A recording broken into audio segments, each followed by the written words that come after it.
সুপ্রিয় দর্শক, আসসালামু আলাইকুম। স্বাগতম জানাচ্ছি আপনাদের সকলকে, যারা ইনিয়ে ৭১-এর এই পেজ থেকে আজকের অনুষ্ঠানটি দেখছেন। সারা বিশ্বের নানা প্রান্ত থেকে আমাদের দর্শক রয়েছেন, সকলকে আসলে আন্তরিক অভিনন্দন জানাচ্ছি আজকের একটি ব্যতিক্রমধর্মী লাইভ অনুষ্ঠান দেখার জন্য।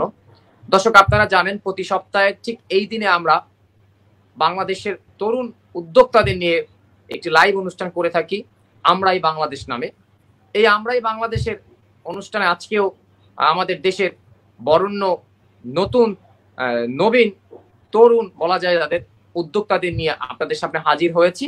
সেই তরুণ উদ্যোক্তাদের আজকে আমরা তাদের গল্প শুনবো, কিভাবে তারা একজন উদ্যোক্তা হয়ে সমাজে প্রতিষ্ঠিত করলেন নিজেকে, কিভাবে সমাজের জন্য তারা কাজ করে যাচ্ছেন।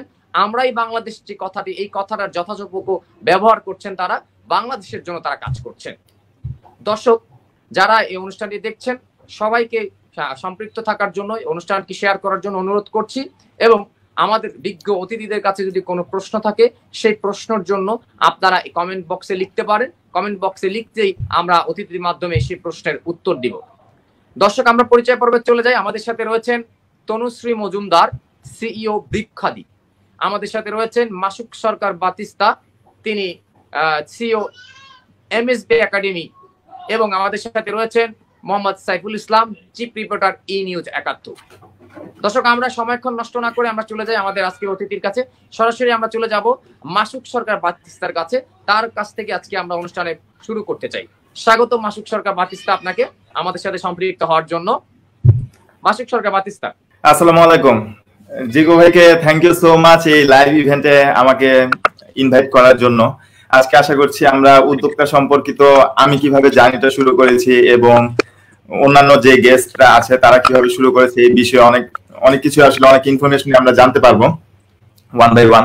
মাসুক সরকার বাতিস্তা, আপনার কাছে যে প্রশ্নটি রয়েছে, আমরা জানি মাসুক সরকার বাতিস্তা আপনি পড়াশোনা করেছেন সিএসসি তে, কম্পিউটার ইঞ্জিনিয়ারিং শেষ করেছেন আসুনালা ইউনিভার্সিটি থেকে। মাসুক সরকার, আপনার তো একজন কম্পিউটারের দক্ষতা অর্জন করে একজন চাকরিজীবী হওয়ার কথা ছিল, আপনার হওয়ার কথা ছিল একজন দক্ষ শ্রমিক বলা যায় যাকে বলে থাকি আমরা। কিন্তু কাজটি বাদ দিয়ে আপনি প্রযুক্তিকে কাজে লাগিয়ে কি করে একজন উদ্যোক্তা বনে গেলেন, সেই প্রথমেই আমরা সেই জিনিসটি শুনতে চাই যে আপনি কি করে একজন উদ্যোক্তার নাম লেখালেন। আমাদের তরুণ সমাজের জন্য আপনার রোল মডেল গুলো কাজ করবে কি, সেই বিষয়ে আমাদেরকে প্রথমেই বলবেন। আসলে এই স্টোরিটা একটু লং বললাম এই কারণে, কারণ আমি যখন ইউনিভার্সিটিতে পড়তাম শুরুর দিকে আসলে যাদের ফ্যামিলি আসলে একটু কড়াকড়ি, তারা কিন্তু আসলে সেই সব ফ্যামিলি কিন্তু এক্সট্রা কোনো টাকা দিতে চায় না আর কি, ম্যাক্সিমাম ক্ষেত্রে স্টুডেন্টদেরকে। তো সেই সময় আমাকে আর কি হাত খরচ তেমন একটা দিত না, আবার টিউশনি করা আমার নিষেধ ছিল, কারণ হচ্ছে বাসা থেকে বলতো আর কি নিজে যাতে ভালোভাবে পড়াশোনা করি। তো এরকম একটা সিচুয়েশনে আমার তখন টাকাও দরকার ছিল, যে যদি স্টুডেন্ট লাইফে একটু ইনকাম করা যায় সেই ক্ষেত্রে আমার জন্য অনেক ভালো হতো। হয়তো বন্ধু বান্ধবদের সাথে মজা করতে আসলে টাকা পয়সা লাগে। তো এর জন্য আমি আসলে যখন কম্পিউটার ইঞ্জিনিয়ারিং এ পড়লাম, তো আমি সেই সময় থেকে সেকেন্ড ইয়ার থেকে খুঁজছিলাম আর কি যে কিভাবে আসলে অনলাইন থেকে ইনকাম করা যায়।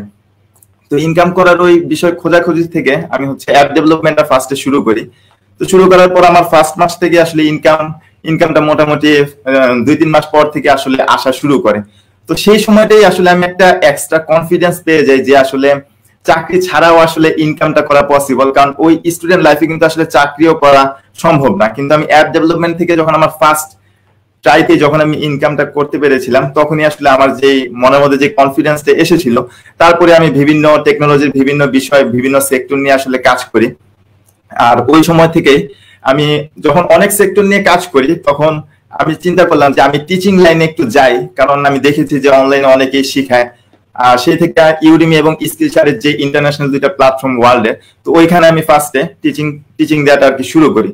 আর শুরুর দিকে বাংলাদেশের আমার যেই অডিয়েন্স ছিল আমার ফেসবুকে কানেক্টেড গ্রুপে, তো সেই সব জায়গায় আসলে আমি ইন্টারন্যাশনাল প্ল্যাটফর্মে আমি যেই কোর্সগুলো ছাড়তাম সেগুলো হচ্ছে ফ্রিতে বাংলাদেশের মানুষদেরকে দিতাম। তো সেই সময় অনেকে অনেক ভালো রেসপন্স করেছে এবং আমার কাছে সেই সময়টা আর কি অনেকে রিকোয়েস্ট করেছিল যে ইংলিশে না বানিয়ে আমি যাতে বাংলা ভাষায় আসলে কোর্সগুলা বানাই। তো সবার যখন রিকোয়েস্ট আমি পাই, তখন ভাবলাম আসলেই তো বাংলাদেশে যারা কোর্স করাচ্ছে ম্যাক্সিমাম ক্ষেত্রে আসলে আপনার কাছে একটু আমি ফিরতে চাই। মাসুক, আপনি কি আমাকে শুনতে পাচ্ছেন?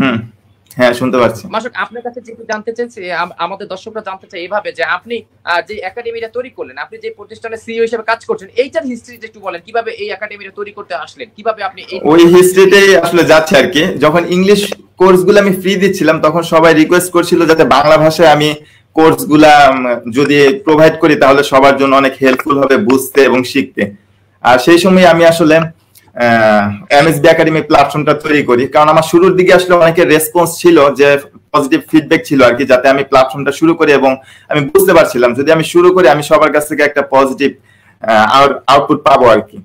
তো তারপরে আমি এমএসবি একাডেমিটা তৈরি করি, কারণ আমাদের আর এই প্ল্যাটফর্মের আমাদের শুরু থেকেই লক্ষ্য ছিল যে একদম বেস্ট কোয়ালিটির, হাই কোয়ালিটির এডুকেশন বাংলা ভাষায় প্রোভাইড করা, যেটা বাংলাদেশে তেমন একটা সচরাচর দেখা যায় না। যেগুলা যারা প্রোভাইড করে ম্যাক্সিমাম ক্ষেত্রে হয়তো কোয়ালিটির কিছুটা লেস থাকে আর কি। আর আমি যেহেতু ইন্টারন্যাশনালি মানে কোর্সগুলা পাবলিশ করতাম, তো আমি জানি আর কি যে কোয়ালিটি মেনটেন করার জন্য কোন বিষয়গুলা শেয়ার করতে স্টুডেন্টদেরকে, কোনটা ক্যারিয়ারে আগাতে হেল্পফুল হবে। তো ওই ভাবে যখন আমি প্ল্যাটফর্মটা শুরু করি, তো সেই সময় থেকে আর কি সবার সাপোর্টটা পেতে থাকি, এবং এরপর থেকে সবার সাপোর্ট পাওয়ার পর থেকে আমি পরবর্তীতে যারা যেই বিষয়ে এক্সপার্ট সেই সব ইনস্ট্রাক্টরদেরকে সুযোগ দিই, এবং তারা পরবর্তীতে এমএসবি একাডেমি প্ল্যাটফর্মে কোর্স পাবলিশ করে। এবং সবার সাপোর্টে এখন আল্লাহর রহমতে এই প্ল্যাটফর্মটার নাম মোটামুটি সবাই জানে। ইনশাল্লাহ ভবিষ্যতে আরো ভালো করতে পারবো আমরা। মাসুক, যে প্রশ্নটি ছিল আপনার কাছে যে আপনি এই একাডেমিটা কেন প্রতিষ্ঠা করতে আসলেন এবং এর মাধ্যমে কেন আপনি এই প্ল্যাটফর্মকে বেছে নিলে উদ্যোক্তা হওয়ার জন্য, সেই বিষয়ে একটু আমাদের দর্শকদের বলবেন। একটু আগে যে কথাটা আমি বলছিলাম যে আমি ইন্টারন্যাশনালি যখন টিচিং দিই ইউডিমি এবং স্কিলশেয়ার প্ল্যাটফর্মে, এবং ফ্রিতে বাংলাদেশের মানুষকে আসলে কোর্সগুলো শেয়ার করি, তখন বাংলাদেশের প্রেক্ষিতে কি হয়, যারা বিগিনার তারা আসলে ইংলিশে কিছুটা উইক হয়। তো উইক হওয়ার কারণে আমার টিউটোরিয়াল গুলো তারা এনরোল করছিল এবং তারা বলছিল ভালো, কিন্তু ম্যাক্সিমাম ক্ষেত্রে তারা সব বিষয় খুব ভালোভাবে বুঝতে পারতো না। এবং তারাই আসলে সেই সব স্টুডেন্টকে আসলে রিকোয়েস্ট করেছিল যে বাংলা ভাষায় যদি হাই কোয়ালিটির এডুকেশন প্রোভাইড করা হয় সেই ক্ষেত্রে এটা কান্ট্রির জন্য আসলে খুবই ভালো হবে, যেহেতু ইন্টারন্যাশনালি এই প্ল্যাটফর্মগুলো যেহেতু হাইলি সাকসেসফুল প্ল্যাটফর্ম এবং সব টিচাররা কোর্স প্রোভাইড করছে, আর বাংলা ভাষায় কিন্তু এরকম প্ল্যাটফর্ম নেই। এবং সেই ক্ষেত্রে আমি চিন্তা করলাম যেহেতু বিদেশের মার্কেট প্লেস গুলো এই কোর্স সেলের ভালো বা সবাই শিখছে সেখান থেকে, তেমনি ভাবে যদি বাংলাদেশে এরকম একটা প্ল্যাটফর্ম থাকে তাহলে অবশ্যই এটা সবার জন্যই আসলে হেল্পফুল হবে, বাংলাদেশে যারা আমরা থাকি বা বাংলা ভাষায় যারা আসলে সবকিছু শিখতে চাই। জি, ধন্যবাদ মাসুক বাতিস্তা। আপনি আমাদের সাথে থাকবেন। আমাদের সাথে তার একজন অতিথি রয়েছেন, তনুশ্রী মজুমদার। আমি একটু তনুশ্রী মজুমদারকে যেতে চাই। তনুশ্রী মজুমদার। হ্যাঁ ভাইয়া, শুনতে পাচ্ছি, বলেন। আপনি শুনতে পাচ্ছেন। তনুশ্রী মজুমদার, দর্শক, তনুশ্রী মজুমদার কাজ করছেন একটি ডিফারেন্ট না, শুধু একেবারে ইউনিক একটা মেথড নিয়ে, ইউনিক একটা পরিকল্পনা নিয়ে, যা শুনলে আপনি আসলে অবাক হয়ে যাবেন। তনুশ্রী মজুমদার কাজ করছেন আমাদের সবচেয়ে প্রয়োজনীয় যে জিনিসটি দরকার, আমরা যার থেকে নিঃশ্বাস গ্রহণ করে থাকি, যে বৃক্ষ, সে বৃক্ষ নিয়ে কাজ করছেন তনুশ্রী মজুমদার। তনুশ্রী মজুমদারকে আসলে সেলুট জানাতে হয়, তিনি এমন একটি কার্যক্রম নিয়ে নিজেকে প্রতিষ্ঠিত করেছেন সমাজের বুকে। তনুশ্রী মজুমদার কাজ করছেন দীর্ঘদিন যাবৎ গাছ নিয়ে, একেবারে ভালো বাংলা যদি বলে থাকি, তিনি বৃক্ষকে পছন্দ করেন, ভালোবাসেন। তিনি বৃক্ষ নিয়ে অনলাইন প্ল্যাটফর্মে তৈরি করছেন একটি মার্কেট, এবং তিনি তার বৃক্ষ নিজে শখের বসে তিনি পরিচালনা করতেন, নিজে লাগাতেন। এখন তিনি এই বৃক্ষকে সারা বাংলাদেশ ব্যাপী ছড়িয়ে দিয়েছেন, শৌখিন মাধ্যম হিসাবে তিনি বিক্রি করছেন এবং নিজেকে প্রতিষ্ঠিত করেছেন সমাজের বুকে। আমি তেমনই গল্প শুনবো আজকে তনুশ্রী মজুমদারের কাছে। তনুশ্রী মজুমদার, স্বাগতম সবাইকে। সবার আগে ধন্যবাদ জানাই ই নিউজ ৭১কে আমাকে এখানে কথা বলার সুযোগ করে দেওয়ার জন্য। আমার গ্রুপের নাম বিখ্যাদি। মূলত আমি প্রথম শুরু করি আমি আমার মাকে দেখে ইন্সপায়ার হই। সবার আগে ছোটবেলা থেকেই আমি মাকে দেখতাম বাগান করতে, ছোটবেলা থেকেই ভালোবাসা চলে আসে গাছের প্রতি। যখন যেখানে যে গাছই পেতাম তখনই তুলে নিয়ে আসতাম মার জন্য। তারপরে ২ বছর আগে মাকে হারাই আমি, মা চলে যান পৃথিবী থেকে। তখন এই গাছগুলোর আমি পরিচর্যা শুরু করে দেই। আমি বিভিন্ন জায়গায় ইউটিউব, তারপরে গুগল, বিভিন্ন জায়গায় পড়াশোনা শুরু করি যে এই গাছের জন্য কি সার দিব, কোন গাছের কোন রোগ পোকামাকড় আছে, কোথা থেকে কোনটা উপকার পাওয়া যাবে, কোন গাছের কোন কোন গাছ উপকারী গাছ, এগুলো নিয়ে সবসময় যত্নার্থী করতে করতে একসময় গুলোকে এতটাই ভালোবেসে ফেলি ওটা থেকে আমি বেরিয়ে আসতে পারি না। আর ছোটবেলা থেকেই স্বপ্ন ছিল আমার যে আমি জীবনে কিছু করব, ছেলে সংসার সবকিছু ছেড়ে আসলে কোনো চাকরি বাকরি করা হয়ে ওঠেনি, অনেক সুযোগ থাকার পরেও হয়ে ওঠেনি, আর আমার মনও চাইনি কোনো চাকরি করতে। তারপরে গাছপালাগুলো হচ্ছে যত্ন করতাম। একসময় মনে করি যে একটা গ্রুপ খুলি, আসলে সবাই যদি হচ্ছে আমার গাছগুলোকে দেখে, তারপরে এখানে আরো অনেকে ছবি টবি পোস্ট করবে, সবাই যদি ইন্সপায়ার হয় গাছ লাগানোর দিক থেকে। তারপরে আমি গাছের গ্রুপটা যখন খুলি, খোলার পরে অনেক সাড়া আসে গাছের গ্রুপটা থেকে। সাড়া আসার পরে আমার ফুলের গাছগুলো দেখে, অনেকে দেখে, দেখার পরে বলে যে দিদি এটা কোথায় থেকে পাবো, দিদি এটা কোথায় পাওয়া যাবে।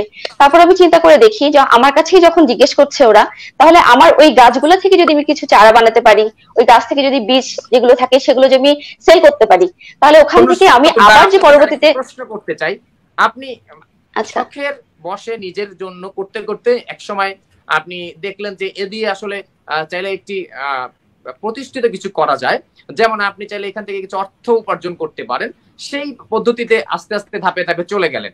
আমার খুব আগ্রহ নিয়ে জানার ইচ্ছা যে আপনি যে প্ল্যাটফর্মটা ব্যবহার করছেন, অনলাইন প্ল্যাটফর্মে আসলে আপনার মুসলিমের কাস্টমার, এই কাস্টমাররা কিভাবে আপনাকে নিচ্ছে, তারা কিভাবে স্বাগত জানাচ্ছে, সেই বিষয়টা আমাদের দর্শকদের বলবেন।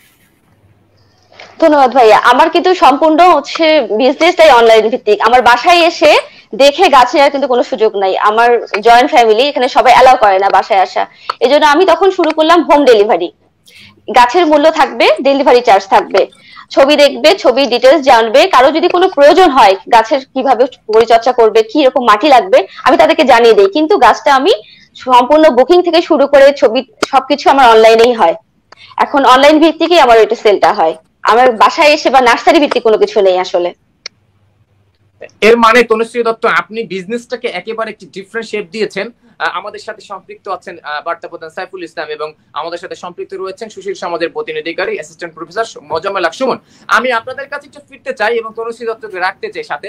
বার্তা প্রধান সাইফুল ইসলাম, আপনি হয়তো এই বিষয়টি একেবারে নতুন, আপনার কাছে মনে হবে যে বৃক্ষকে চাইলে বাণিজ্যিকভাবে সফলতার সাথে বিক্রি করা যায়, যা করে দেখিয়েছেন আমাদের তনুশ্রী মজুমদার। তিনি আসলে একজন সঠিক এবং এই যুগোপযোগী, এই যুগের পারফেক্ট একজন আমরা বলতে পারি উদ্যোক্তা, যিনি তা করে দেখেছেন এবং তিনি সফল। আপনার কাছে জানতে চাই আপনার তার কাছে কিছু জানা রয়েছে কিনা এবং তাকে আপনি ইন্সপায়ার করবেন কিনা, আপনার কাছে ফিরতে চাই সাইফুল ইসলাম। জি ধন্যবাদ। প্রথমে ধন্যবাদ জানাই নিউজ ৭১কে আজকের এই সুন্দর একটি আয়োজন, উদ্যোক্তাদের নিয়ে আয়োজন আমরাই বাংলাদেশ। আসলে আজকে আপনি দুজন তরুণ উদ্যোক্তাকে সম্পৃক্ত করেছেন, যেটা সত্যি আসার কথা বাংলাদেশের জন্য। আমরা জানি আমরা একটা অস্থির সিচুয়েশনের মধ্যে যে যাচ্ছি। কোভিড-19 গোটা বিশ্বকে সহ বাংলাদেশ সহ গোটা বিশ্বকে একটা বিপর্যয়ের মধ্যে ফেলে দিয়েছে। এই বিপর্যয় পরিস্থিতিতে বাংলাদেশের যে অবস্থান, এটা আসলে আমরা সবাই মোটামুটি একটা আতঙ্কে যেমন আছি, ঠিক তেমনি আমরা ভবিষ্যৎ চিন্তায় কিন্তু অনেক বেশি আতঙ্কিত হয়ে যাচ্ছি। যে অর্থনৈতিক যে চাকা, সেই চাকাটা ঘোরানোর জন্য যে ধরনের স্বাভাবিক জীবন দরকার, সেটা কবে পাবো আমরা কেউ জানি না। আপনি আপনার প্রসঙ্গে আসি। আপনি আজকে যে দুজন তরুণ উদ্যোক্তা এনেছেন, একজন একটু ভিন্নধর্মী কাজ করছেন। আমরা যদিও জানি যে এই বৃক্ষ বা এই নার্সারি বিষয়টা আগে থেকেই আমরা জানি, বিভিন্ন মহল্লা, বিভিন্ন এলাকায় বিভিন্ন মানুষগুলি এই নার্সারি করে থাকেন। পাশাপাশি তারা কিছু কাজও করতেন, যেটা আমরা জানতাম, সেটা হচ্ছে বিভিন্ন অফিস আদালতে ওনারা এই গাছগুলিকে ভাড়ায় খাটাতেন। এটা আপনাদের জানা আছে কিনা আমি জানি না, এই তথ্যটা আপনাদেরকে দিয়ে দিলাম। তারা এই গাছগুলিকে বিভিন্ন অফিসে, বিশেষ করে বিভিন্ন শৌখিন গাছ বা অক্সিজেন সাপ্লাই দেয় বেশি, এরকম গাছগুলি বিভিন্ন অফিস আদালতে ভাড়া হিসাবে সাপ্লাই দিয়ে থাকতেন। কিন্তু অনলাইনে কোনো গাছ বিক্রি হয় বা কোনো চারা বিক্রি হয়, এটা আসলে সত্যি প্রথম, এবং আমি ওনাকে স্যালুট জানাই যে চমৎকার একটা উদ্যোগ উনি হাতে নিয়েছেন। যে উদ্যোগটা ব্যতিক্রম, পাশাপাশি এটা যারা শৌখিন মানুষ, আসলে গাছের শখ না আছে এমন লোকের সংখ্যা খুব কম। গ্রিন ভালোবাসে না, বৃক্ষ ভালোবাসে না, এরকম লোকের সংখ্যা নাই বললেই চলে। কিন্তু এখানে যেহেতু বিষয়টা একটু শখের, শৌখিন বিষয়টি সবাই অ্যাবজর্ব করতে পারে না, সবার কাছে সেরকম পরিবেশও থাকে না। কিন্তু অনলাইন প্ল্যাটফর্মে গাছ বিক্রি করা, এটা আসলে সত্যি একটা অভাব উদ্যোগ, এবং এই যে বর্তমান পরিস্থিতি, আমরা জানি এই কোভিড-19 এর কারণে আমাদের সমস্ত জীবনযাত্রা অনলাইন ভিত্তিক হয়ে যাচ্ছে। মাঝে মধ্যে আমি বলি, যদি ল্যাপটপ বা মোবাইল থেকে টাকা বের হয়ে আসতো তাহলে কেউ কাজের জন্য আর বেরই হতো না, দরকার হতো না কারো যাওয়ার। কিন্তু সেটা তো আসলে সম্ভব না। টাকার প্রয়োজনে আমাদেরকে বাইরে যেতে হয়, ব্যাংকে যেতে হয়, বিকাশ হলেও আপনাকে একটা নির্দিষ্ট দোকানে যেতে হবে। টাকা হ্যান্ড ক্যাশ বের করতে গেলে কোথাও না কোথাও আপনাকে যেতে হবে, সেটা ল্যাপটপ বা কম্পিউটার বা মোবাইল দিয়ে বের হবে। ওনার রয়েছে, আমরা কাগজের নোট ব্যবহার করতেই হচ্ছে আমাদের বলছেন বার্তা প্রদান। জি, এই প্রেক্ষাপটটা আমরা আসলে জানি যে একটা ক্রিপ্টোকারেন্সি আবিষ্কার হয়েছিল, যেটা নিয়ে দীর্ঘদিন আলোচনাও হয়েছে। এটা এখনো প্রক্রিয়াধীন, এটা এখনো বাস্তব জীবনে এখনো ওই রকম ভাবে আসেনি। তবে আমার মনে হচ্ছে যে এই কোভিড-19 সিচুয়েশনের জন্য গোটা বিশ্ব এখন এই ক্রিপ্টোকারেন্সির দিকেই হয়তো ধাবিত হবে, কারণ উপায় নেই। এখন আজকে আমি কিছু কথা একটু যুক্ত করে শেষ করব। আজকে আপনারা জানেন যে বাংলাদেশের কোভিড-19 সিচুয়েশনের উপরে, করোনার উপরে ভিত্তি করে বাজেট দেওয়া হয়েছে। খুব বড় আকারের বাজেট, যে বাজেটের সম্পূর্ণ বাজেট আসবে এটা নিয়ে আলোচনা হবে। কিন্তু এই বাজেটে বেশ কিছু খাতকে গুরুত্ব দেওয়া হয়েছে, যদিও এই খাতের গুরুত্ব বাংলাদেশের জন্ম থেকে দরকার ছিল, কিন্তু সেই গুরুত্বটা আমরা আসলে অনুধাবন করিনি। রাষ্ট্রযন্ত্র কখনো এই বিষয়গুলি ওইভাবে ভাবেননি। আমাদের যে নাগরিক অধিকারগুলি আছে, সেই অধিকারের মধ্যে স্বাস্থ্য একটা, সেই স্বাস্থ্যের ব্যাপারে এত বেশি আমরা অসুস্থ ছিলাম এই স্বাস্থ্যের বাজেটের ব্যাপারে। এটা আসলে এবারের যে উপলব্ধি, আমি ধন্যবাদ জানাচ্ছি মাননীয় প্রধানমন্ত্রীকে আপনার মাধ্যমে, ই নিউজ ৭১-এর মাধ্যমে, যে আসলে উনি একটা সময় উপযোগী বাজেট দিয়েছেন। বাজেটের মধ্যে আলোচনা আসবে, সমালোচনা আসবে, এটা অনেকগুলি বিষয় রয়েছে যেগুলি একটা বৃহৎ আলোচনা, সেটা ভিন্ন আলোচনা, আমরা সেই আলোচনা আজকে করব না। কিন্তু বাজেট হওয়ার পরে যে পরিস্থিতিটা সামনে আসবে, আপনারা আরেকটা নিউজ হয়তো দেখেছেন গণমাধ্যমে, যে ঢাকা শহরের অনেক বাড়ি ফাঁকা হয়ে যাচ্ছে, ভাড়াটিয়ারা চলে যাচ্ছে। আমি এই বাজেট আলোচনা নিয়ে আপনার কাছে ফিরবো, আমি একটু আমাদের অতিথির কাছে যেতে চাই। আমি বাজেট প্রশ্ন করবো আপনার কাছে এবং মোজাম্মেল হক সুমনের কাছে, যে আমাদের যারা অতিথি রয়েছেন তাদের মধ্য থেকে বাজেটে তাদের জন্য প্রণোদনা এসেছে বড় পরিমাণে, সেই প্রণোদনার আলোকে আমরা আলোচনা করবো। আমি আবার ফিরে যেতে চাই তনুশ্রী আপনার কাছে। তনুশ্রী মজুমদার, আপনার কাছে অনেকগুলো প্রশ্ন চলে এসেছে। আমি আপনার কাছে প্রশ্নগুলো প্রথমে দিতে চাই। আপনার ভক্তরা প্রশ্ন করেছেন, আমাদের কাছে জানতে চেয়েছেন, আপনি যদি প্রশ্নের উত্তরগুলো দিতেন। এরপর আমার কিছু প্রশ্ন রয়েছে। তনুশ্রী দত্ত এক দর্শক লিখেছেন, আপনি দেখতে পাবেন, রিফাত সাগর, আমি একজন ভবিষ্যৎ কৃষিবিদ। আপনাকে ধন্যবাদ তনুশ্রী মজুমদার এখন এমন উদ্যোগের জন্য। এছাড়া আপনাকে আরেকজন লিখেছেন, কেনাল সিং, তনুশ্রী দিদির কাছে জানতে চাই আমরা কি কি সেবা বৃক্ষাদি থেকে পাবো। এছাড়া আরেকজন লিখেছেন, আমরা অনেক সুন্দর একটি উদ্যোগ। তনুশ্রী দত্ত, আপনি যদি আপনার দর্শকদের জন্য কিছু বলতেন। আচ্ছা, ধন্যবাদ ভাইয়া। প্রথমে বলি আমার নাম তনুশ্রী মজুমদার।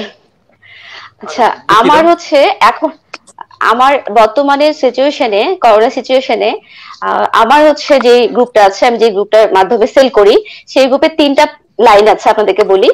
ঘরে বসে গাছ দেখুন, পছন্দের গাছ কিনুন, নার্সারিতে যাওয়ার ঝামেলা আর নেই। বর্তমান পরিস্থিতিতে এই 3টা লাইন আমার কাছে মনে হয় অনেক অনেক বড় ভূমিকা রাখে। কারণ আমরা এখন বাইরে যেতে পারছি না, নার্সারিতে যেতে পারছি না, কিন্তু আমাদের অনেক সময় থাকে, আমরা অনেকে গাছটা পছন্দ করি, কিন্তু বাইরে যাওয়া সম্ভব হচ্ছে না। সেক্ষেত্রে আমি এটা পুরোপুরি হোম ডেলিভারি দিচ্ছি। এটা একটা সবার জন্যই সুবিধা। আর দ্বিতীয়ত, অনেক অনেক দিক থেকে যেরকম কিছু কিছু গাছ আছে যেগুলো আমরা ঘরে রাখতে পারি, আমাদের অক্সিজেনের জন্য, অক্সিজেন নিতে সাহায্য করে। আমাদের অনেক উপকারী গাছও আছে যেগুলো আমাদের অনেক কিছু, যেরকম সর্দি লাগলে আমরা তুলসী পাতা খেতে পারি। তারপরে আবার জবাটা যেরকম ফুলের কথা বলি, জবা ফুলটা যেরকম, জবাটা কিন্তু অনেক উপকারী, শুধু সৌন্দর্য না, জবা ফুলের পাতা থেকে শুরু করে জবা ফুলটাও কিন্তু অনেক রকম হচ্ছে কাজে ব্যবহৃত হয়। চুলের যত্ন থেকে শুরু করে ডায়াবেটিস রোগীদের জন্য বিভিন্ন রকম সমস্যার সমাধান করে। সেক্ষেত্রে আমরা যদি গাছগুলো লাগাই আমাদের বাড়ির ছাদে, শুধু যাদের জায়গা নেই তাদেরও সমস্যা নেই, এমন কিছু ইনডোর প্ল্যান্টও আছে যেগুলো আমরা ঘরে রাখতে পারি, বেলকনিতে রাখতে পারি, ছাদে রাখতে পারি।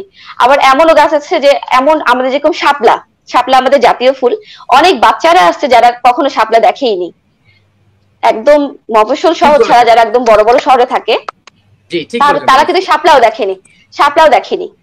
তাহলে আমরা একটা কাজ করতে পারি, আমরা হচ্ছে ছোট গামলা, তারপরে আমরা বালতি, এগুলোতে কিন্তু শাপলা চাষ করতে পারি। শাপলা চাষের পাশাপাশি আমরা মাছ চাষ করতে পারি। শাপলা যে পুকুরটা থাকে, মানে শাপলা যে বালতিটা থাকে, সেটাতেও কিন্তু আমরা মাছ চাষ করতে পারি।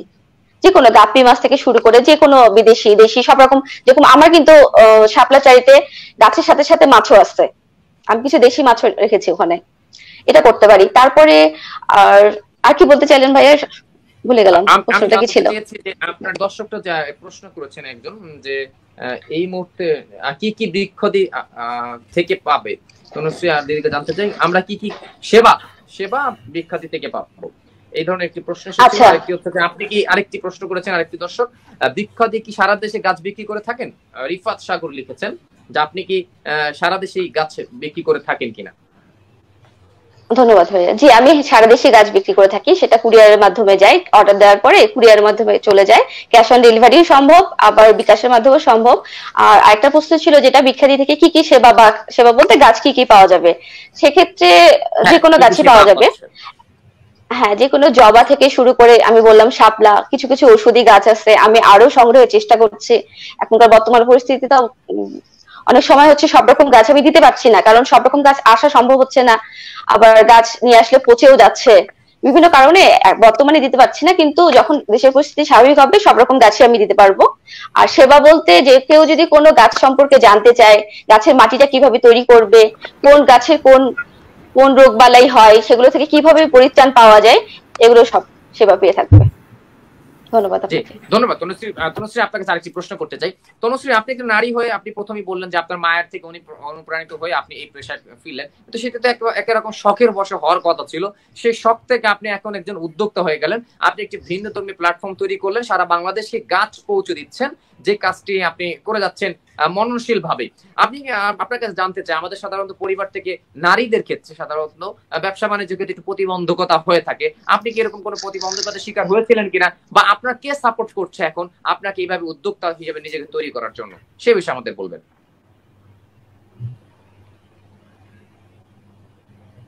ধন্যবাদ ভাইয়া।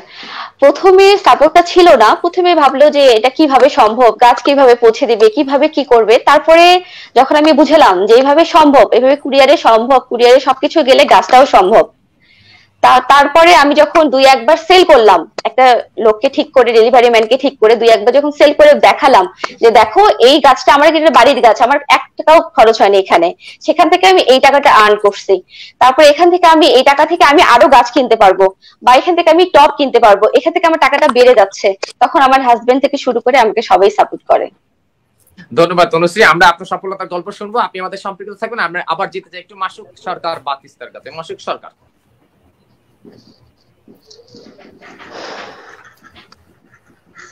মাসুক সরকার। জি মাসুক সরকার, আপনি আমাদের সাথে আবার সম্পৃক্ত হয়েছেন। আপনার কাছে আরেকটি প্রশ্ন নিয়ে আমি আসতে চাই। মাসুক সরকার, আপনি জানেন এই পরিস্থিতি যে সারা বিশ্বের মতো বাংলাদেশে একটি কঠিন একটি পরিস্থিতি যাচ্ছে, সেখানে আমাদের উদ্যোক্তা বলেন, যারা প্রয়োজনীয় কাজ করেন, চাকরি করেন, কেনাকাটা করেন, বা আপনার ভোক্তা বলেন, ক্লায়েন্ট বলেন, সবাই একরকম লকডাউন বা বন্দী হয়ে আছে, আটকে আছে। এদের জন্য এই মুহূর্তে কি করণীয় রয়েছে এবং তারা অনলাইন প্ল্যাটফর্ম কি করতে পারে, আপনার কাছে সেই বিষয়ে জানতে চাই। খুবই ইম্পর্টেন্ট একটা কোয়েশ্চেন। এখন এত 3 মাস 4 মাস এই এত লং টাইম যে বাবা বা অনেক ভালো একটা পজিশনে জব করে, তাদেরও কিন্তু এখন অবস্থা খুব খারাপ হয়ে যাচ্ছে, তারা ঠিকমতো বেতন পাচ্ছে না, বাড়ি ভাড়া দিতে পারছে না। তো এরকম একটা সিচুয়েশনে বাংলাদেশের অবস্থা কিন্তু খুব বেশি খারাপ। কিন্তু আপনি যদি বাইরের কান্ট্রিগুলো দেখেন তাহলে দেখবেন ওরা কিন্তু খুবই পারফেক্ট ওয়েতে ওয়ার্ক ফ্রম হোম এই কাজটা আসলে মেইনটেইন করছে বা করছে। এমনকি গুগলে যারা জব করে, মাইক্রোসফটে যারা আছে, সবাই কিন্তু এখন ঘরে বসে খুবই পারফেক্ট ওয়েতে জব করছে। কিন্তু বাংলাদেশের ক্ষেত্রে কি হয়েছে, তারা আসলে অনলাইনের এই বিষয়গুলোতে আসলে অভ্যস্ত না। তারা ট্রেডিশনাল যে বিষয়, চাকরি করতে হবে, আমার প্রমোশন পেতে হবে, এই মেন্টালিটিটা ম্যাক্সিমামের ক্ষেত্রে আছে। এবং এই কারণে তারা অনলাইনে যে শিখা যায়, অনলাইনের মাধ্যমেও যে একটা ক্যারিয়ার বিল্ড আপ করা যায় পারফেক্ট ওয়েতে, অনেক স্ট্রং ওয়েতে, এই বিষয়গুলো আসলে অনেকেই জানে না।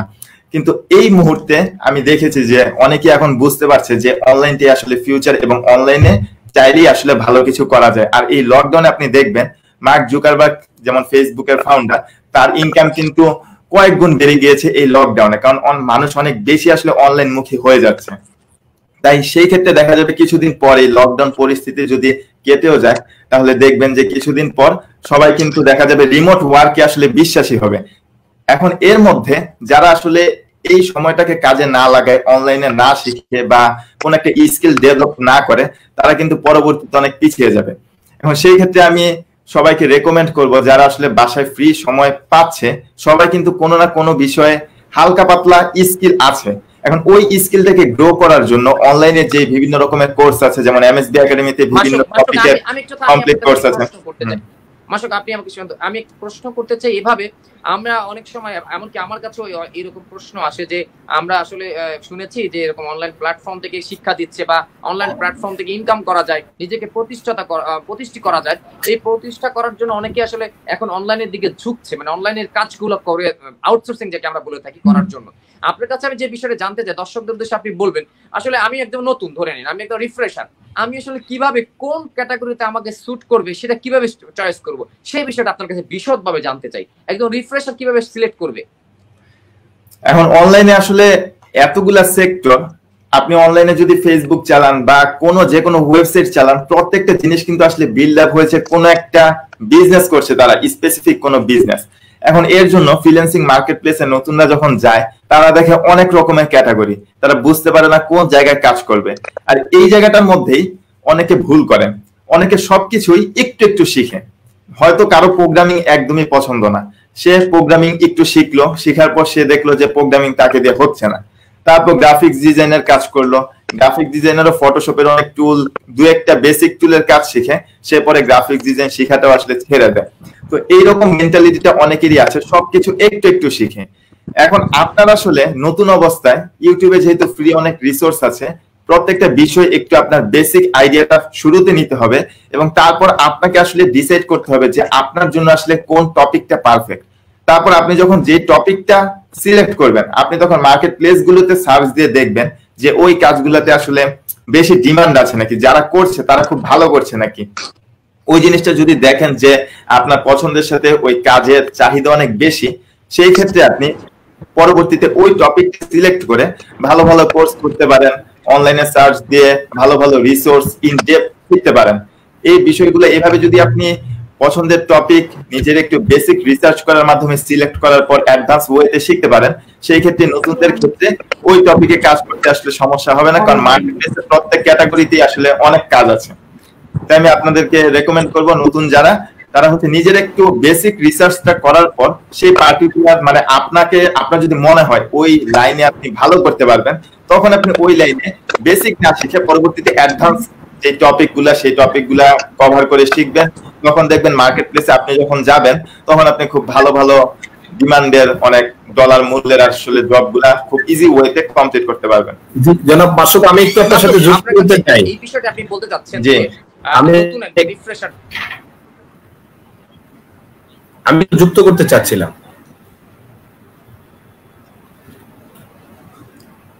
জি সাইফুল ইসলাম ভাই। জি, আপনি আমাকে শুনতে পাচ্ছেন? হ্যাঁ, শুনতে পাচ্ছি। আমরা আসলে অনলাইনে অনেক অনেক গ্রুপ দেখি যারা এই আউটসোর্সিং এর বিষয়ে ট্রেনিং দেন এবং আউটসোর্সিং এর জন্য অনেকের কাছে অ্যাপস দেন, এবং ওনারা একটা কমিউনিকেট তৈরি করে ওনাদেরকে ব্যবসা করার একটা সহজ শর্তে সুযোগ দেন। এবং এমনও শোনা যায় যে সেক্ষেত্রে তারা কিছু টাকা ডিমান্ড করেন সার্ভিস চার্জ হিসাবে, এবং এই সার্ভিস চার্জ নেওয়ার পরে তারা প্রপার ট্রেনিংটা দেন না এবং অনেকেই কাজ পাইয়ে দেন না। এই যে আমি এটাকে সহজ ভাষায় মোটা দাগে এটা একটা প্রতারণা বলতে পারি। এই ধরনের প্রতারণা থেকে বাঁচার জন্য মানুষ যারা উদ্যোক্তা হতে চান বা এই কাজগুলি করতে চান, তারা কিভাবে বুঝবেন কোনটা সঠিক এবং কোন গ্রুপটা ফেক, যদি একটু বলতেন। ধন্যবাদ। আসলে বাংলাদেশের প্রেক্ষিতে এই স্প্যামিংটা, এই জিনিসটা আসলে অনেক বেশি হয়। এখন কারণ হচ্ছে অনেক ক্ষেত্রে দোষ আমাদের, যে আমরা ফার্স্টেই খুঁজি যে খুব সহজ ওয়েতে ইনকাম কিভাবে করব। এখন আমাদের আসলে তরুণ যারা, নতুন যারা, তাদেরকে এটা বুঝতে হবে, সহজ ওয়েতে যদি আসলে খুব সহজেই যদি ইনকাম করা যেত কোনো স্কিল ছাড়া, তাহলে কিন্তু সবাই ওই কাজটাই করতো। কারণ সহজে ইনকাম, কোনো কিছু জানা লাগে না, ক্লিক করার মাধ্যমে, অ্যাডে ক্লিক করার মাধ্যমে ইনকাম করা যায়। আসলে এই জিনিসটা কিন্তু আসলে বোঝাই যাচ্ছে ট্রাস্টেবল না। আপনার কোনো স্কিল, কোনো মেধা যদি না লাগে, সেই কাজ থেকে আসলে আমি সবাইকে রেকমেন্ড করব ওই কাজে আসলে বেশি লং টার্ম আপনি ভালো কিছু করতে পারবেন না।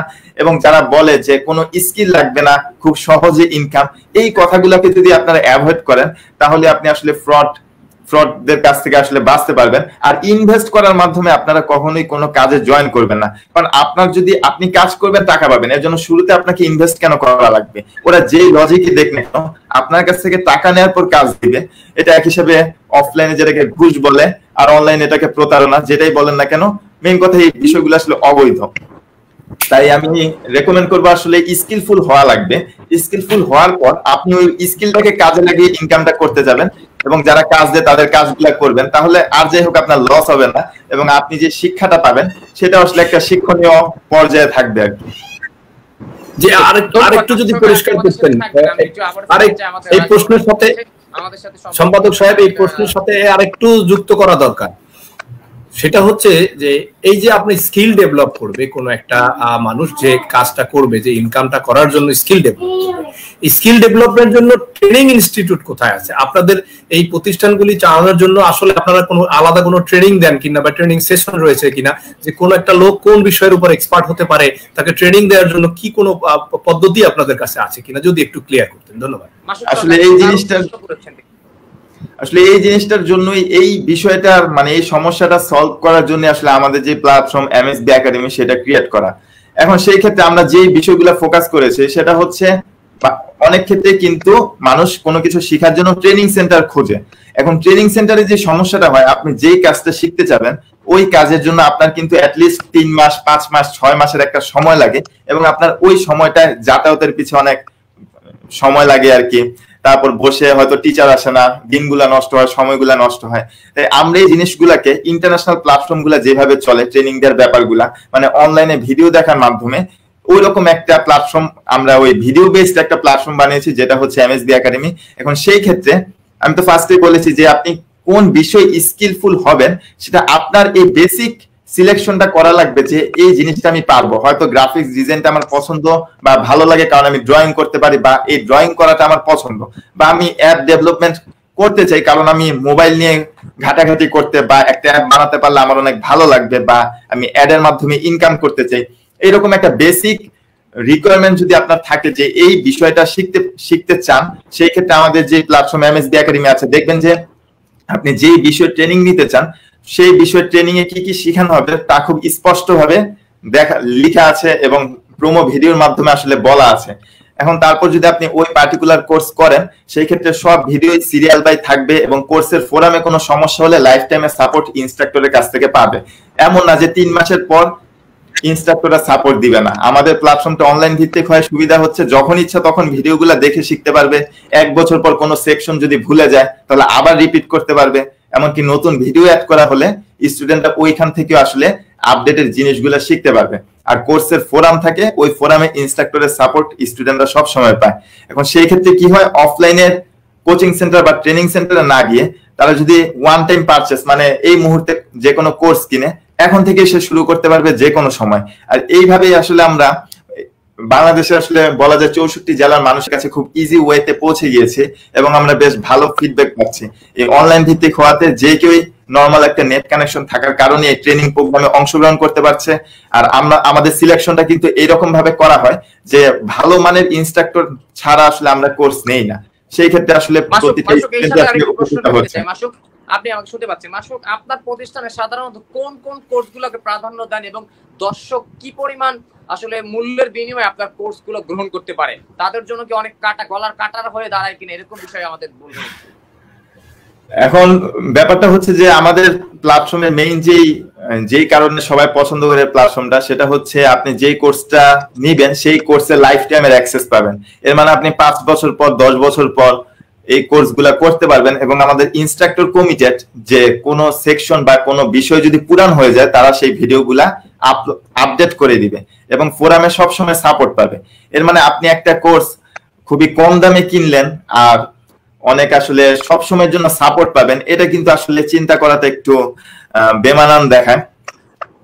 তাই আসলে আর অনলাইন আপনার কাছে আরেকটি প্রশ্ন এসেছে, আমরা প্রশ্নটি নিতে চাই, একটি সাকসেস স্টোরি শোনার মতো আমরা জানতে চাই।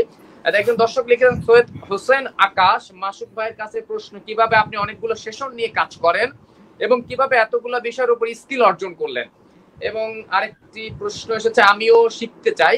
এই দুটি প্রশ্নের উত্তর যদি আপনি আমাদের দর্শকদের দিতেন। এখন আমি কিভাবে অনেক বিষয় জানি সেটা আসলে সহজ কথা বলতে গেলে শিখার ইচ্ছা থাকলে শিখা যায়। অনেকের মেন্টালিটি হচ্ছে আমি অ্যাফিলিয়েট মার্কেটিং পারি, আমি সারা জীবন ওইটাই করব, আমি ওয়েব ডিজাইন পারি, আমি সবসময় ওইটাই করব। কিন্তু আপনি যদি সবসময় শিখার পিছনে থাকেন এবং নতুন জিনিস দেখলে যদি আপনার শিখার ইচ্ছাটা থাকে, তাহলে কিন্তু আসলে অনেক কিছু শিখার কোনো ব্যাপার না। কারণ মানুষের ব্রেন কিন্তু আসলে একটা লিমিটেড জিনিসে আবদ্ধ করে রাখার মতো জিনিস না। চাইলে আপনি এটাকে এক্সপ্যান্ড করতে পারেন, অথবা চাইলে একটা বিষয় নিয়ে, একটা পার্টিকুলার জিনিস নিয়ে সারা জীবন কাটিয়ে দিতে পারেন। এটা আসলে ইচ্ছার উপর ডিপেন্ড করে যে কে কিভাবে আসলে অনেক জিনিস শিখবে না একটা জিনিস শিখবে। ধন্যবাদ মাসুক, আপনি আমাদের সাথে সম্পৃক্ত থাকবেন। আমরা আবার আপনার কাছে ফিরবো, এসে আপনার কাছে একটি সাকসেস স্টোরি শুনবো এবং আমাদের দর্শকদের জন্য আপনার অনুপ্রেরণা শোনাতে চাই। আপনি আমার সাথে সম্পৃক্ত। আমি একটু যেতে চাই আমাদের আরেকজন অতিথি মোজাম্মেল হক সুমনের কাছে। জনাব মোজাম্মেল হক সুমন, স্বাগত আপনাকে আমাদের সাথে সম্পৃক্ত হওয়ার জন্য। জনাব মোজাম্মেল হক সুমন, আপনি আমাদের দর্শকদের, আমাদের নতুন অতিথিদের কথা শুনছিলেন। আমি জানি আপনি অনুপ্রাণিত হয়েছেন যে এখানে দুই প্রান্তের আমাদের উদ্যোক্তা আজকে আমরা হাজির করেছি। একজন হচ্ছেন এই মুহূর্তে সবচেয়ে কার্যকরী যে প্ল্যাটফর্ম, অনলাইন প্ল্যাটফর্ম, যে অনলাইন প্ল্যাটফর্মে নিজেকে প্রতিষ্ঠিত করেছেন নয় শুধু, তিনি প্রতিষ্ঠিত করে দিয়েছেন সারা বিশ্বের জন্য। কারণ তিনি এমন একটি কোর্স পরিচালনা করেন, এমন একটি একাডেমি পরিচালনা করেন, সেই একাডেমির মাধ্যমে সারা বিশ্বের সকল বাংলা ভাষাভাষী মানুষ উপকৃত হচ্ছেন। তার কোর্সগুলো গ্রহণ করে, সেই স্কিল ডেভেলপ করে তিনি অর্থকরী যে সম্পদ আমরা বলে থাকি সেই ডলার ইনকাম করতে পারছেন। আরেকজন আমাদের অতিথি রয়েছে, আপনি দেখেছেন তনুশ্রী মজুমদার, যাকে আমরা স্যালুট দিয়েছি। একজন নারী হয়ে একজন বৃক্ষ প্রেমিক হয়েছেন যিনি বৃক্ষকে ছড়িয়ে দিচ্ছেন সারা বাংলাদেশ ব্যাপী। এটি আসলে একটি একেবারেই ভিন্নতর একটি পদ্ধতি বলা যায়। আমরা ইউনিয়নের দর্শকদের জন্য আসলে চেষ্টা করি সমাজের যারা কাজ করছেন, আমাদের দেশের জন্য কাজ করছেন, ঠিক একেবারে ইনোভেটিভ ডিফারেন্ট যারা কাজ করছেন তাদেরকে তুলে আনার জন্য, তাদের গল্প আপনাদের সাথে উপস্থাপন করার জন্য। জনাব মোজাম্মেল হক সুমন, আপনার কাছে এর আলোকে জানতে চাই আপনার কাছে কেমন লাগলো আজকের এই দুই অতিথির নতুন গল্পগুলো, এবং আপনার আলোকে জানতে চাই যে এই বাংলাদেশে এরকম উদ্যোক্তাদের প্রয়োজন রয়েছে কি পরিমাণ, এবং তারা বাংলাদেশের জন্য আসলে উজ্জ্বল করার কিছু করছেন কিনা, আপনি কি মনে করছেন?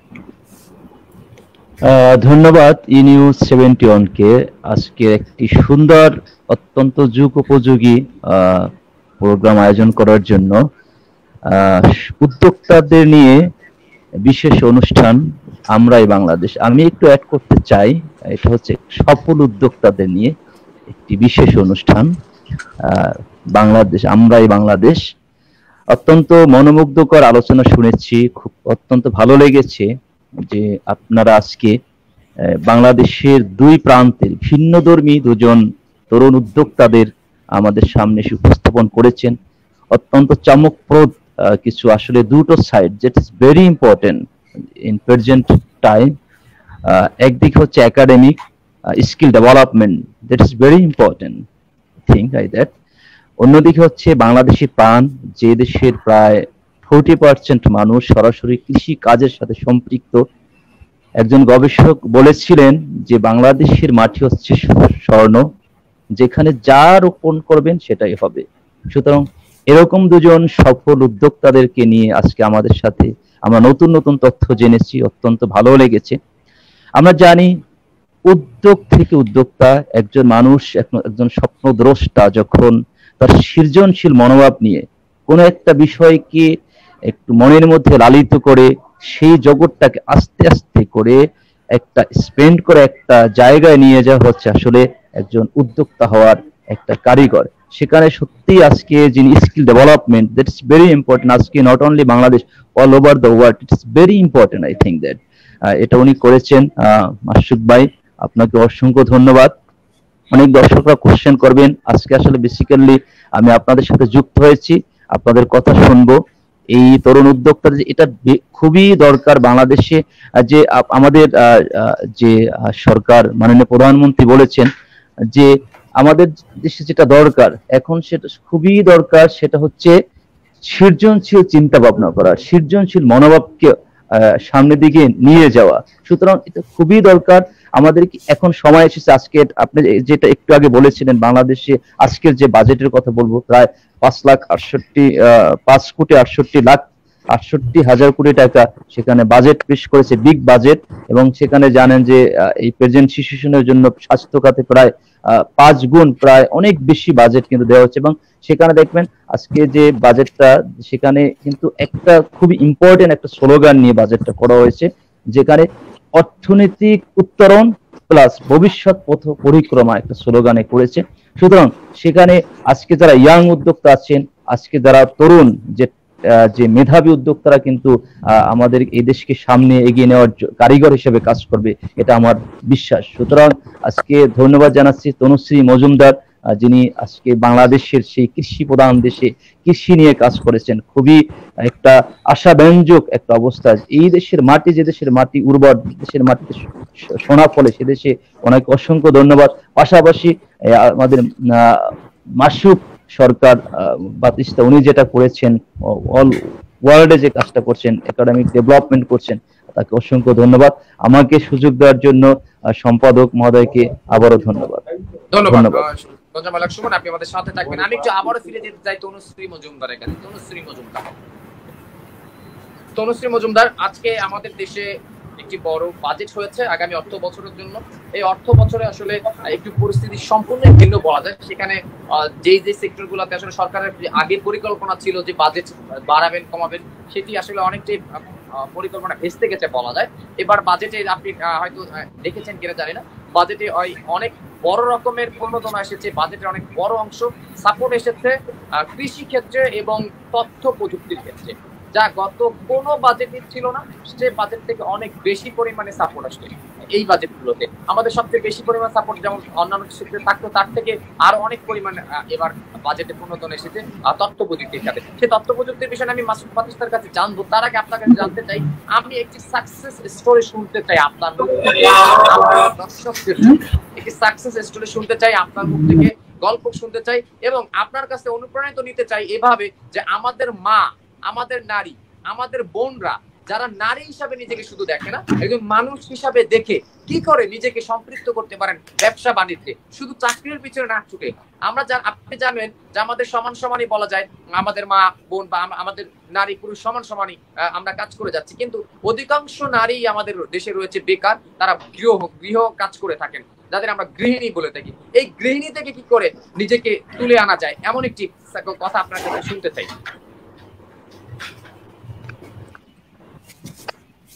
ধন্যবাদ ভাইয়া প্রশ্ন করার জন্য। প্রথমে বলি যে অনেকেই আমরা আছি যারা বাইরে যাওয়ার সুযোগ হয় না সন্তানের জন্য, সংসার সামলায়, সবকিছু করার জন্য। সবার আগে আপনাকে চিন্তা করতে হবে যে আপনি কোন ব্যাপারটাতে দক্ষ। আপনি হতে পারে আপনি ভালো খাবার বানান বা আপনি ভালো সেলাই করেন, যেটাতে আপনি আগে আপনাকে চিন্তা করতে হবে যে আপনি কোন ব্যাপারে দক্ষ, আপনি কোন ব্যাপারে জানেন, কোন ব্যাপারে আপনি যদি মাঠে নামেন, যদি আপনি বিজনেস শুরু করেন যেটাতে আপনি কন্টিনিউ করতে পারবেন, সেটা সবার আগে জরুরি। সেটা আপনাকে আগে সিলেক্ট করতে হবে যে আপনি হচ্ছে কোন ব্যাপারে দক্ষ। তারপর আর আমার গল্পটা যেরকম, যে আমি যখন আপনার এর আগেও বললাম, এর আগে যখন কথা হলো তখন বললাম, যেটা হচ্ছে আমি প্রথমে গাছ চর্চা শুরু করি, গাছটাকে ভালোবাসি। তারপরে গাছ থেকে যখন দেখি ফুলে ফুলে ভরে যাচ্ছে, আমার কিছু ফলের গাছও আছে, আমার কিছু ফলের গাছও আমি সেল করি। যে ফলের গাছগুলোতে আমি প্রথমে দেখলাম যে না, আমি আসলে এখানে সাকসেস। আমি এই ফল গাছগুলোকে ফল হচ্ছে ভালো, তারপর ফুল গাছে যথেষ্ট পরিমাণে ফুল আসছে। তারপর আমার মনে হলো যে আমি যখন এখানে সাকসেস, এখান থেকে আমি মানুষকে উপদেশ দিতে পারবো, মানুষকে এখান থেকে উপকার করতে পারবো, সেখান থেকে এখানে আসা। আর প্রথম থেকে বলতে গেলে যেটা বললাম, যেটা প্রথমে আমি শখের বশেই করি, শখের বসে বাসায় গাছ লাগাই, ওখান থেকে কিছু বীজ রেখে দেই, তারপরে কিছু ওখান থেকে চারা বানাই। আমার প্রথম দিকে আমার 1 টাকাও হচ্ছে আমার ইনভেস্ট ছিল না। আমার বাসায় যে গাছগুলো ছিল সেই গাছগুলো থেকে আমি চারা বানাই, বীজ সংগ্রহ করি। তারপর যখন আমি দেখলাম যেগুলো আসলে চাহিদা আছে, অনেকেই আছে যারা বাইরে যেতে পারছে না বা নার্সারিতে যাওয়ার সময় নেই, অনেক চাকরিজীবী মহিলারা আছে, পুরুষরা আছে যারা নার্সারি যেতে পারে না। তখন চিন্তা করে দেখলাম যে যারা অনেকেই আছে নার্সারি যেতে পারছে না, তাদের জন্য আমি এক কাজ করি, তাদেরকে আমি বাসায় গাছগুলো পৌঁছে দেই। সেক্ষেত্রে আমি গ্রুপ খুললাম, গ্রুপ খুলে আমি প্রথমে সেল পোস্ট দিলাম। সেল পোস্টে প্রথম সেল পোস্টে আমি অনেক সাড়া পেয়েছিলাম, আমার সব গাছই সেল হয়ে গেছিল। আর আমি প্রথমে খুবই কম টাকা রেখেছিলাম, আমি ভাবলাম যে চলবে কি চলবে না, আমি যদি এখানে, আমি দিনাজপুরে থাকি, দিনাজপুরে গাছ কেউ কিভাবে নিবে, কারণ আশেপাশে তো অনেক নার্সারি আছে। তখন দেখলাম প্রথমে দিকেই আমি ওখানে গাছটা কম দামে সেল করলাম, সেল করে দেখলাম যে না, আমার অনেক গ্রাহক বেড়ে যাচ্ছে। তারপর আস্তে আস্তে আস্তে আস্তে আমি বাড়ালাম। তারপর থেকে আমি বাহির থেকে গাছ কিছু সংগ্রহ করি, বীজ সংগ্রহ করি, করতে করতে আজকে এই অবস্থায়। ধন্যবাদ ভাই। আপনার কাছে একটি প্রশ্ন এসেছে, কানাই সিং বৃক্ষাদির ভবিষ্যৎ পরিকল্পনা কি? বৃক্ষাদি আমার ইচ্ছা আছে একটা বড় নার্সারি করা, আর সেটা অবশ্যই অনলাইন ভিত্তিকই থাকবে। আর যদি সম্ভব হয়, কেউ অনেকে রিকোয়েস্ট করে যে এসে গাছ দেখা যাবে নাকি, গাছ দেখে পছন্দ করে কেনা যাবে নাকি। এটা বর্তমানে আসলে খুবই অসুবিধার ব্যাপার, কারণ বর্তমান পরিস্থিতিতে, করোনার পরিস্থিতিতে বাসায় কাউকে ভাবে অ্যালাউ করা যায় না।